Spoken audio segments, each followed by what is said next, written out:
All right. So let's shore out this week looking at exposure. What a powerful scripture account that we read yesterday from the woman at the well, the Samaritan woman. So not only she was a woman, she was a Samaritan, and even at that, she was an outcast Samaritan, because we find out she had 5 husbands and was now living with a man that wasn't even her husband. And so all of that shame, made her come to the well in the heat of the day so that she wouldn't run into anybody. Have you ever had to go somewhere or do something and you just didn't want to run into anybody? Put the hat on and your sunglasses and you're like covered up, blinders on. So that's how this woman lived her life, but much more intensely. She did not want to run into anybody. But that day, she ran into Jesus. And so a couple of interesting things is that this Samaritan woman knew that a Messiah was coming. And so somewhere deep inside of her, there was that longing, because she says, the Messiah, there's one coming and he's going to teach us. Isn't that wonderful? And he said, or the woman said, I know, this is in verse 25, so John 4:25, I know that Messiah is coming, he who is called the Christ, the anointed one. And when he arrives, he will tell us everything we need to know and make it clear. So in her heart, she knew and was longing for the anointed one to come and to reveal those things that she needed to know.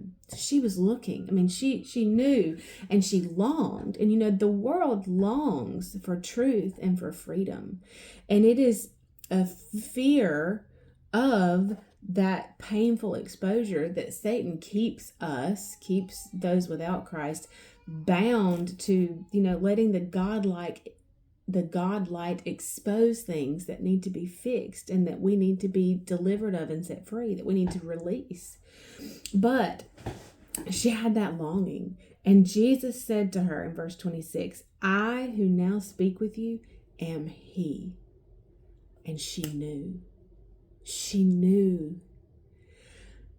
And it says, this woman who had gone to the well in the heat of the day to avoid exposure and to avoid shame, left her water jar and went away to the town.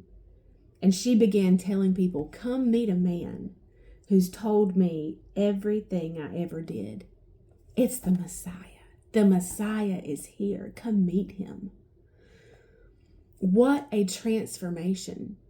Instead of like Adam and Eve running from God to hide because of shame, this woman ran to the people from whom she was hiding from. She ran out of hiding because what happened was not a painful exposure. It was a love and deliverance. It was a love. See, the heart of our Father is clearly on display in these verses. He is love, and he cannot be anything other than love. So think about love for a parent for a child, the love of a parent for a child. If the child were to ever be threatened or in danger, love becomes fierce. The beauty of God's fierce love for you.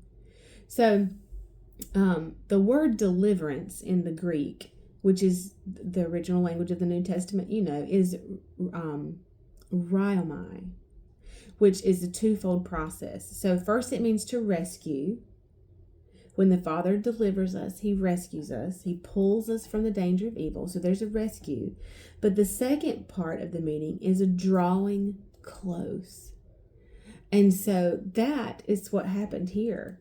When she was rescued from her pain and her shame, she drew near to the Father and she felt no condemnation and no shame. And actually, because of her transformation, because she received the Messiah, and told others about it, that verse 39 says, numerous Samaritans in the town believed in and trusted in him because of what the woman said when she declared and testified, he told me everything I ever did. Because of her testimony, because she left the shame at the well, numerous Samaritans came to know the Messiah. And that is the truth of the love of God. See, the reality is that this living, the practice of doing evil, addicted to denial and illusion, the reality is this type of living produces curse-like conditions. That woman was living oppressed and bound by shame and regret, and she left it at the well to declare to her town that she had met the Messiah. She had met the Messiah.